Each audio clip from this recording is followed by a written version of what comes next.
Then we go to the most important aspect, what is a free body diagram. You must understand the definition very clearly. If you develop good habits, it will stay with you, make your engineering education meaningful and enjoyable. A free body diagram is a sketch of the selected system. The system can be a body, a portion of a body. It is very important. It took a very long time to scientists to come up with an imaginary cut of the object. People were not comfortable earlier. People were comfortable segregating the bodies. And we would soon see in the case of trusses as well as in beams, we would pass imaginary cuts. Physically it will be a continuous body, but we will cut one section and see what happens at that section. Or it could be a collection of interconnected bodies. What is important is completely isolated. It should not be connected to the surroundings. So, when I replace the surrounding, I should replace the interaction with the surrounding by appropriate force system. One of the most challenging aspect in engineering is how to idealize a given problem situation. So, I should completely isolate the body, free from all other bodies, showing the interaction of all other bodies by forces on the one being considered. And I have a system where I have two discs inside a box, and when I say a system, I could consider yes, one disc is a system separately. I can consider the two discs separately, or I can consider the system as both the discs, and I can also consider the box.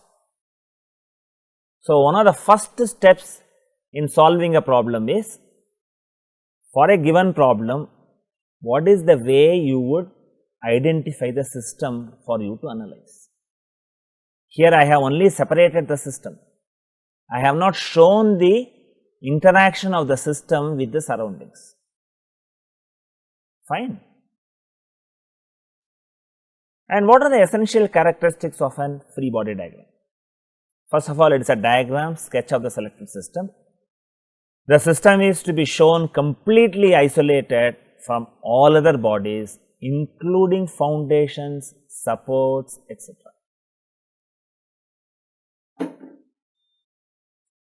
Whatever the interaction of the system by each body that are removed in the isolation process is shown as a force or forces on the diagram. And let us see some more points on how do we draw the free body diagram.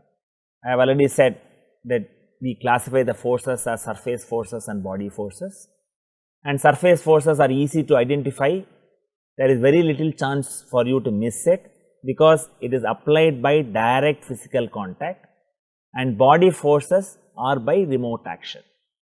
So, you must take care of both surface forces as well as body forces carefully in your free body diagram.